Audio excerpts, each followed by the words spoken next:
I hate putting cardboard on board because cardboard attracts bugs and yucky stuff, but I have to put these back because the mechanic was like, what did you do?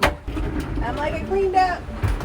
There are fans in there that all the fans and the lights need to come out, and they're all DC, and I'll show you what I'm going to do with those, but I'm kind of procrastinating because the cockpit's a mess. I need to put those back. Those belong in the engine compartment, and all of this needs to come off and get put away.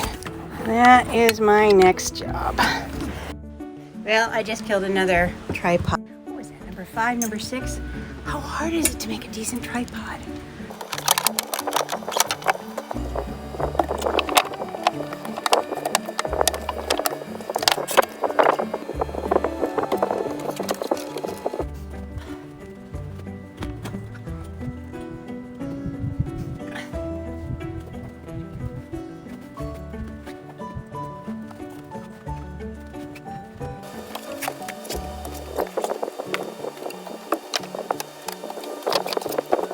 Took all the cushions off the boat because there's going to be a lot of people tramping through here, and